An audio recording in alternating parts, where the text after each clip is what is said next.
I really wanted to be brave in this performance. I thought this might be the only movie I'm ever going to be able to do. So I'm just going to put everything into this. This has always been something that kind of burned inside me that I wanted to do. And I didn't think I'd be able to accomplish this dream. So that's the thing. This movie is about second chances. It's about, rethinking your circumstances or your life choices. And all that stuff just resonated with me.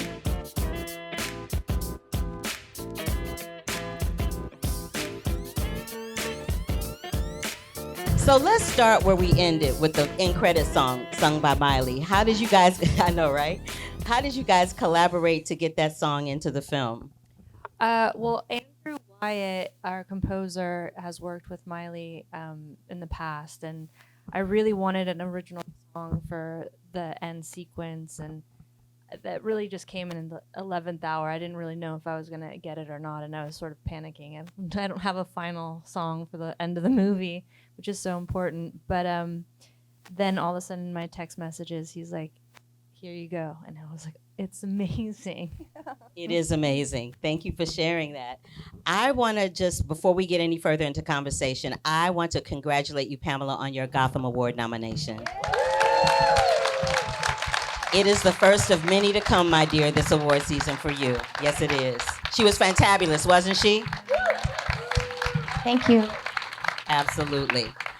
Kate, I want to talk about the film was actually supposed to be for the stage first. Can you talk about how I got from the stage version to this? Sure. I wrote it as a play 11 years ago when I was in grad school in New York, and I had gone to Vegas and I saw Jubilee, and I was really fascinated by the women that were in that show and how long they had been performing in that show, and that show really looked like it was not long for this world, unfortunately, but it was a fascinating world that I was excited to dive into.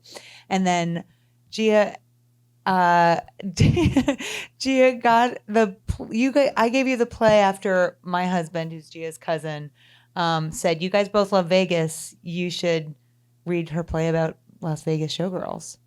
And then I changed it into a screenplay. I love that. It's so fascinating. Let me give y'all some facts about Jubilee. Jubilee was the longest running show on the Strip with costumes by Bob Mackie and Pete Menefee. It ran from 1971 to 2016. And the Bally's became the Horseshoe in 2023. And La Folie's Bergère was another show that ran from 1959 to 2009 at the Tropicana. And it was demoed for a baseball stadium. Mm-hmm. So I just wanted to point that out. What do you think it is that fascinates people about Vegas and showgirls? There's a fascination there. Do you think it's the costumes? Do you think it's the glitz? Do you think it's the glamour? Do you think it's what's unknown about that world? Why do you think there's that fascination there? You want to go for it? I think that being a showgirl it's about the beauty of the human form. It's not really and it is all this glitz and glamour, but it isn't there. It's not when you go see a show with 85 naked breasts on stage, you think it's going to be sexy, but then it's not. It's like not as sexy as you think it's going to be. But it is. It's just very like, they're really. It's a different kind of thing than burlesque, than stripping, and showgirls are very much like, this is not burlesque, this is not stripping, this is an art form that comes from France, and it is very holy to us. Like, it definitely seems very precious. Absolutely. Pamela, there's a line. So with your character, you start with your audition and you end with your audition, right? Is auditioning for you personally frightening in a confidence kind of either booster or buster like it is for Shelley? I just feel I'm so new at this. So, this just feels like the first thing I've ever done. So I feel like this is the beginning of my career. I've kind of blanked out of whatever happened before. I'll use what I can of it. It was a beautiful, messy life. It's good to draw from. But this was really special. I really loved that scene. It was really nice to kind of confront him, with, my age and my background and my credentials and, just my resume. And I feel like you don't have to really, you can just feel it. You can feel everything a woman is when you look at her. You don't need her resume. You don't need, I don't know. I just feel like a fascination with Vegas too is the, what's holding up the rhinestones in the costume. I mean, these women are all complex beings that have families and have, lives and ex-husbands or husbands and dreams. And, maybe they were ballerinas when they were young and they never got to be, this great, they had a different, maybe they got too tall, maybe they just didn't make it. I mean, it's a tough world. And so to be in Vegas is like a land of dreams or almost dreams. And I just think it was such a special character to play. There's so much going on there, and I got to be able to use like a lot of my life experience, and it was such a vulnerable character to play. And yes, of course, when you're out on stage and you're rehearsing and you're what do you call it? Yeah, auditioning. It's the worst. I mean, it's the hardest thing in the world. You really have to throw yourself out there and be vulnerable, and rejection is part of this business. But I think that when people hit those crossroads of like, what am I going to do? Interesting place to explore for all of us. You know what? Your character was very multi-layered. She was very multi-layered. She was complex, but she was fascinating to watch because she's a mom. Yes. And she's a mom who has derailed a part of her dream for somebody else's dream. There's that moment where she talks about, having to put her dream behind when her beau went to New York and he wanted her to come to New York. And you were like, no, my life is here in Vegas. Can you speak to that thing about having a dream deferred, like a raisin in the sun, so to speak, in that kind of life? This woman wanted a life that she wanted and not a life that a man was going to dictate for her. She didn't want to be defined by her relationship, right? Or her circumstances, and what she wanted to be defined by what she does. I feel the same, and being a mom and raising two boys in this life. I mean, when you're raising baby, you have a baby and you're like, oh, this is really fun. And you're doing this, and you have this kind of a little bit of a sensualized image, and your kids are watching you in this industry. And I've had to beg for forgiveness to my sons, my adult children. We all will. And that scene with Billy was so wonderful. And that was our first scene together too. So that was a big scene for us to do. But she brought a lot of her experience and her mom and her grandma and into that scene. But yeah, I mean, I don't know what I'm talking about anymore. But I'm really happy to be here. And we're happy to have you here. Thank you. Brenda, can you talk about the camaraderie amongst the women? Because there were a lot of scenes where you guys were in the dressing room, y'all were getting dressed, you were not getting dressed. Honestly, that was the best part of filming this, was the camaraderie, not just with the actors, but this entire crew. It was a very small crew. We shot the movie in 18 days. Most of us were living at the Rio, filming in the Rio in the mornings.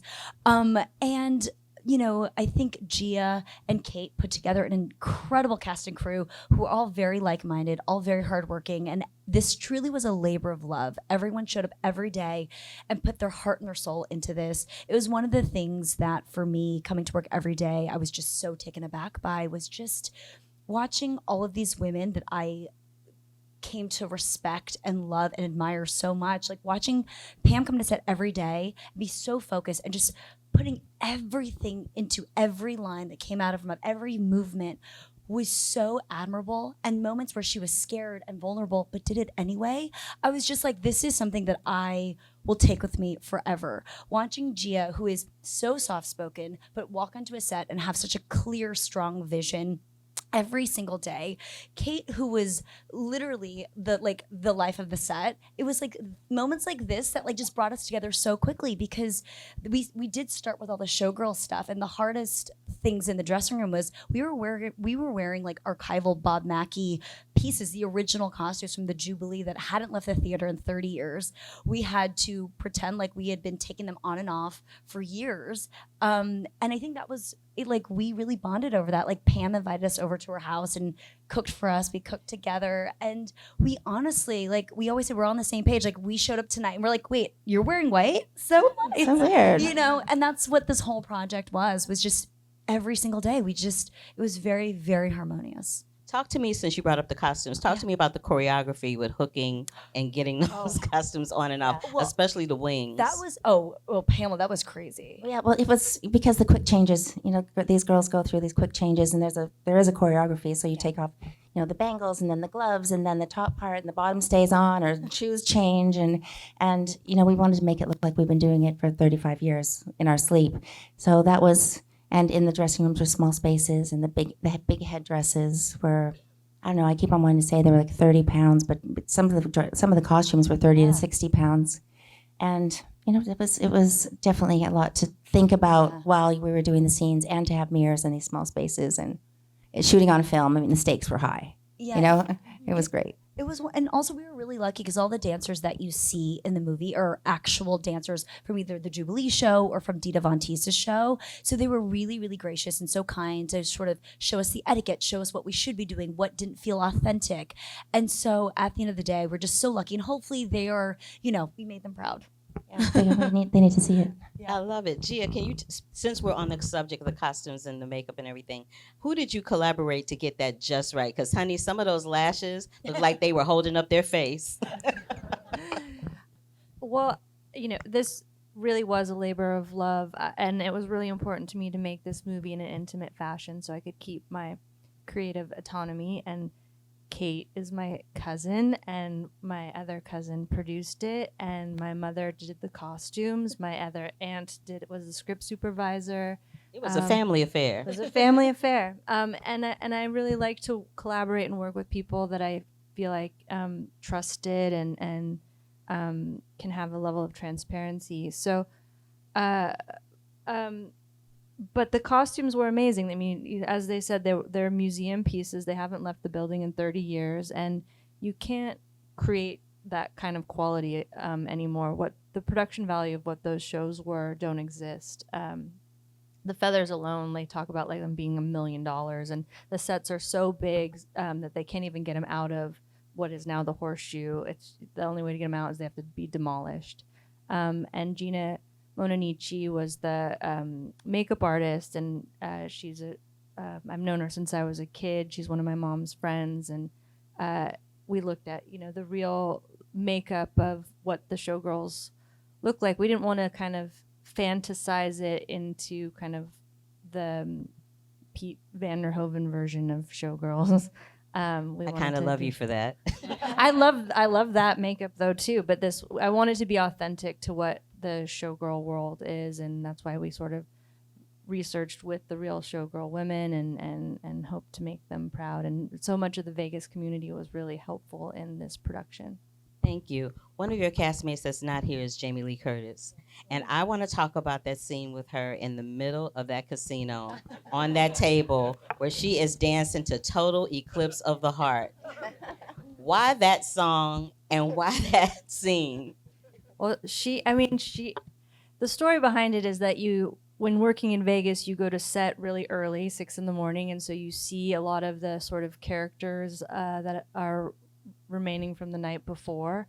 And we were in the Rio Casino, and they have what you call a bevertainer, and they're waiters, but they're also talented dancers and singers. Yeah, Jamie was just sort of on the sidelines waiting to go to set, and she was admiring them dancing, and this one bevertainer dancing, and I asked her, well, would you do that as well? And she was like, you're gonna make me dance? And I said yes. And well, she was like, well, then Annette's song is Total Eclipse of the Heart.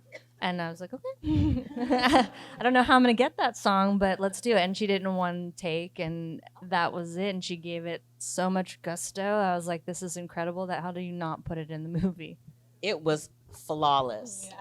It was one of my favorite moments of the scene, as was the barbecue. Because the barbecue, you got to see everybody's personality and where they are in life and where they want to go and where they think they want to go, right?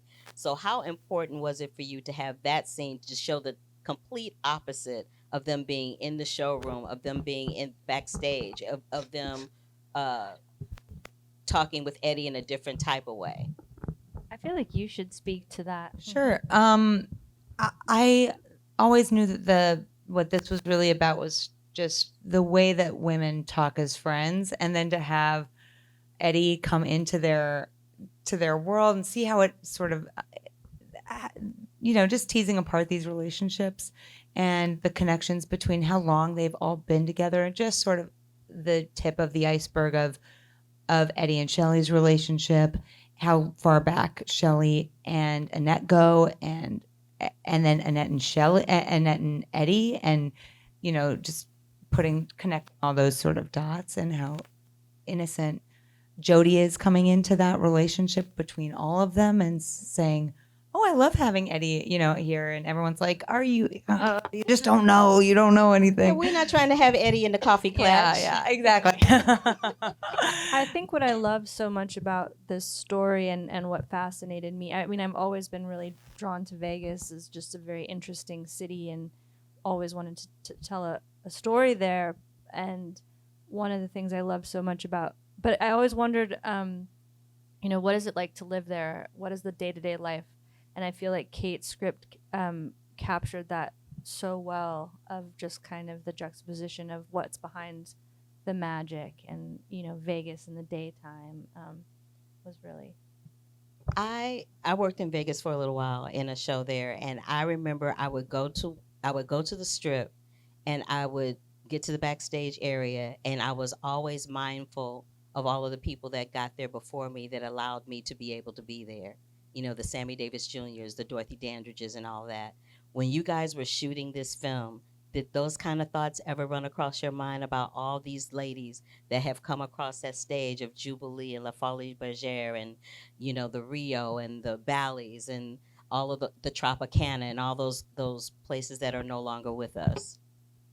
Yeah, it's interesting because you think about Vegas and all of that legacy and memories, but when you're there, nothing really exists past 1980s. There's no architecture or none of that. Those stomping grounds are really there.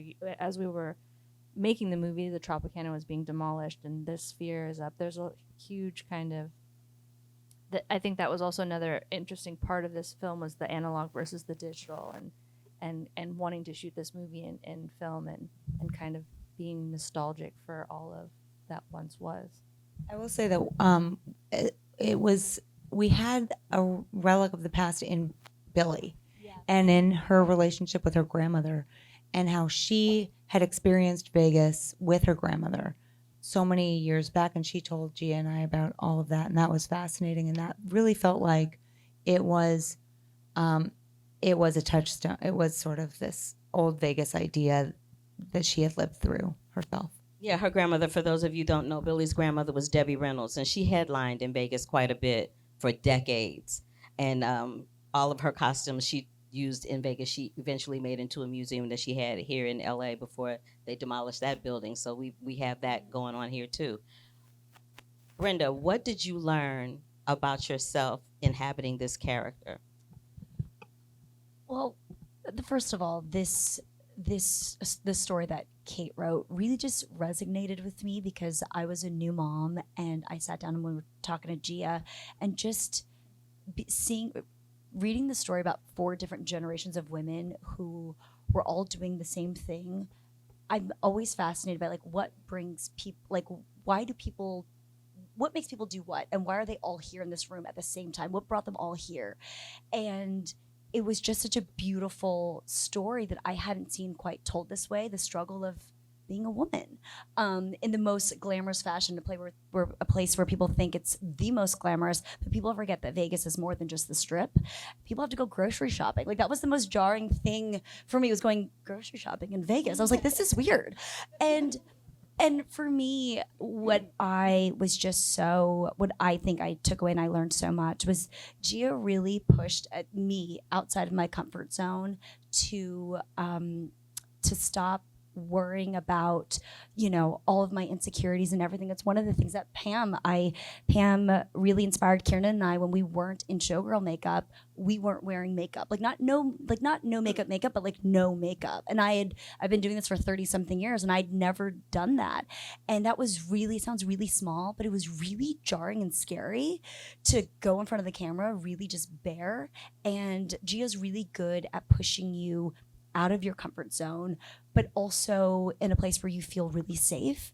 And for me, it just really, this whole project really just reinvigorated my passion for the art of filmmaking, because we did shoot on film and there was something so beautiful about it because we knew we only had finite takes. So I hadn't had that shot of adrenaline like right before Gia was gonna call action, because I was like, we have 30 minutes before we have to, people are gonna actually use our sets because we were filming actually backstage.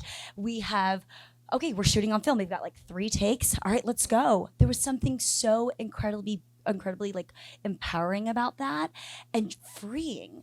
And it was so lovely because really, if we were working on a scene, it was really just between Kate, Gia, and the cast. That was it. And it was just such a beautiful artistic experience that for me, I walked away just being like, and working with these incredible women, I was like, there is, like, I'm so fortunate that this is what I get to do, working with these kinds of women, telling these kinds of stories. And it just really reinvigorated my passion for, what we get to do every day. Girl, you got me with a lump in my throat. That was so beautifully stated. It really was. Pamela, would you say the same for you? Did Gia push you in your boundaries, or did she push you toward, or was it the other way around? Well, I really wanted to be brave in this performance. I thought this might be the only movie I'm ever going to be able to do. So I'm just going to put everything into this. And it was such a gift. And to work with Gia and her she's such a great actress director. And, and Kate being right there. We were just in this together, and the words are really important. There wasn't, any improv or anything like that. Well, one little thing. We won't talk about that. But very... we were just all so in love with the script and wanted to make it really special. So I just feel like it was an amazing opportunity to kind of see what you're made of. Like, that's what I love about this business. Or I almost didn't, I was going to be in my garden making pickles. I didn't know I was going to be doing this anymore. I took a little break, came back, and now I'm so fascinated with it all. It's just something I'm really, really excited about, and that's because of this film. This film is like, it really kind of opened me up to do this. This has always been something that kind of burned inside me that I wanted to do, and I didn't think I'd be able to accomplish this dream. So that's the thing. This movie is about second chances. It's about, rethinking your circumstances or your life choices, and all that stuff just resonated with me. I mean, I'm going to give you your flowers now while you're here, because you keep saying I was going to be at home and doing pickles. And let me tell you something, Pamela Anderson. You ain't never gonna be sitting at home doing pickles for the rest of your life, okay? Your talent and the breadth and the depth of what you do is insurmountable. And I need for you to know that, right? I need for you to know that, yes. Thank you. I need for you to know that, and I need for you to know that I have seen, girl, I'm a fan from VIP, let's just say that, okay? I'm a VIP girl. So to see you do VIP, to see you do all the other things that you've done, and to see you do this role, in addition to starring on Broadway as Roxy in Chicago, to me, and probably just to me, there's nothing that you can't do.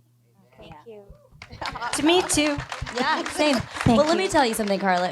One of the most incredible things about this was every single day watching Pam come to set and just truly putting her heart and her soul, and if anything made her scared, she did it anyway. And it was so, for me, inspiring to watch, because I'm the same way. I love Pamela. I grew up loving Pamela. I was so scared to work with her.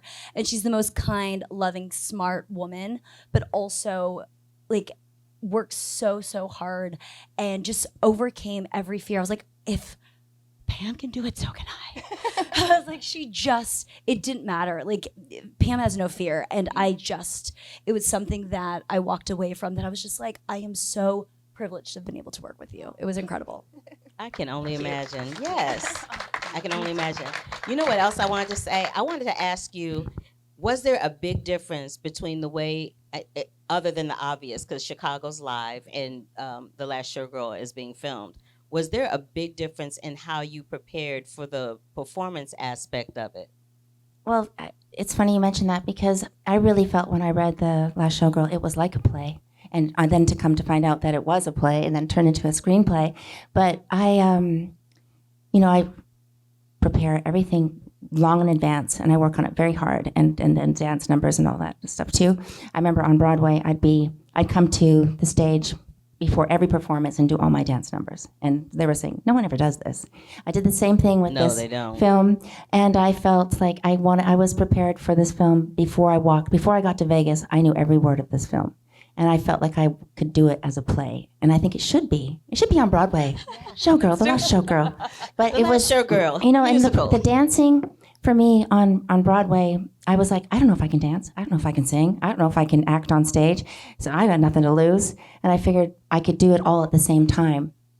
And that just took my head out of it. And then the same thing with this, with working together and doing the choreography with the costumes and you know, doing the scenes with all these other things going on. But it just had so much history and I know it just felt so important. And I could do it all at the same time. So I felt like I did prepare for this like I would a play, the one play I've done.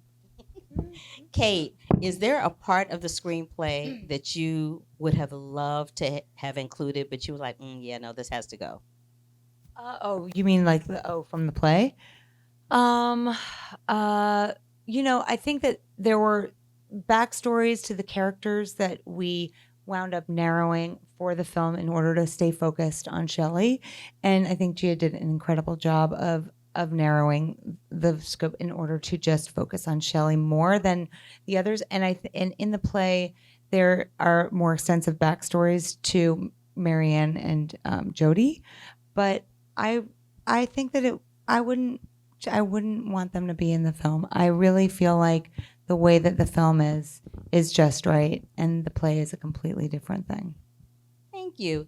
Gia, the footage that was used when Shelley would be practicing her routines in her living room virtually in the dark, why did you choose to do it like in a shadow kind of thing? And where did you get that footage from? The modern dance footage. I think it was. Well, one of them was Martha. Afternoon of the Fawn, Yeah, which Martha Graham. no, it was the Glamour Girl. Balanchine, and it was shown, I think, both of us by my mother-in-law and by your aunt That one. Tally, who was right over there. Yes, there she is. And I was felt really strong that it should be that. It was about a ballet dancer for Balanchine named Tanakia Leclerc, who had polio, and she was a brilliant dancer, and she was married to Balanchine, and her career was over when she was 29 because of polio. And I just thought it was something that reminded me of something Shelley would feel strongly about. Yeah. Yeah, I mean, it was kind of going off of that, but, and then put Pamela in that space and let her do her thing. I feel like as a director, so much of my job is like I could just kind of put the pieces together and then I let it kind of flourish on its own. You just let it breathe. Mm-hmm. I love that. This is what I also love. I love that this is a film about women, by women, starring women, written by a woman, directed by a woman, produced by women.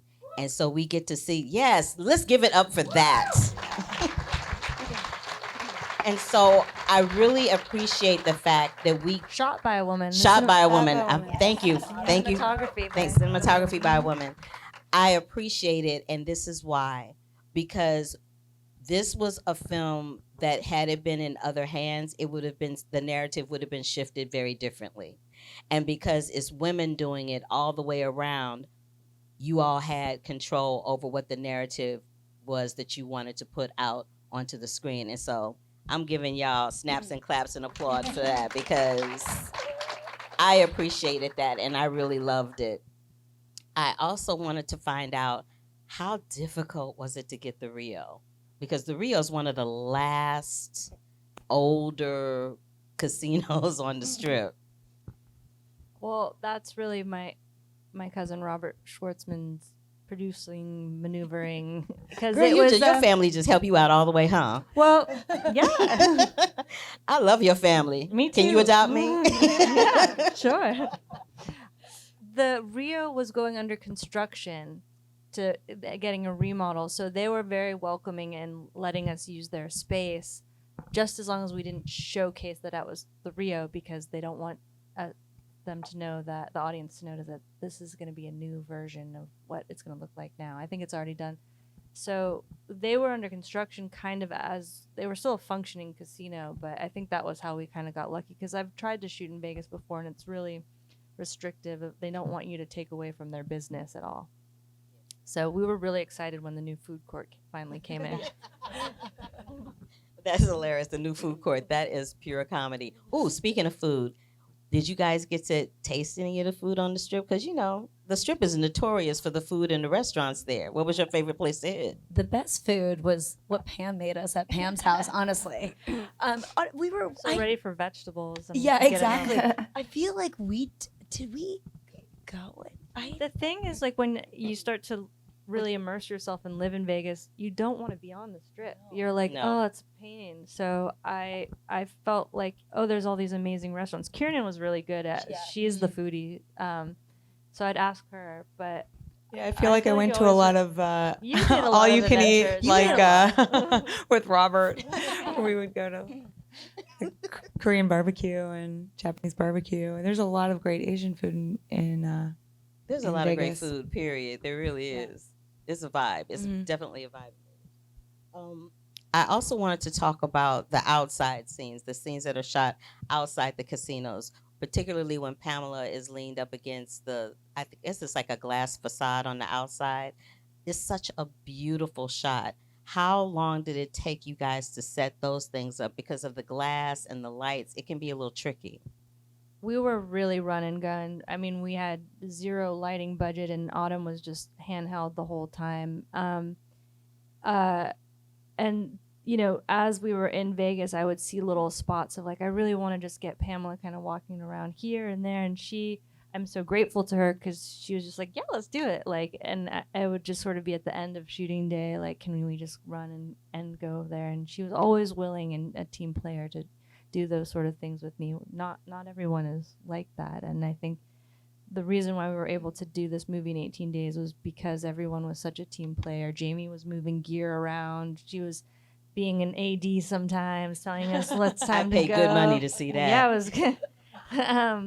And yeah, I think everyone really felt connected to the story and wanted to, you know, make sure that we could facilitate the best version of it. So. Well, it always helps when you have someone or a group of people or a group of women that are professional and they put their egos in their back pocket and they are doing what they need to do for the greater good of the project. And having said that, that brings us to the conclusion of our discussion. But I want to thank Pamela, Brenda, Kate, and Gia for having this discussion Thank around you. the Thank you. Last Showgirl. Tell your Thank you. friends.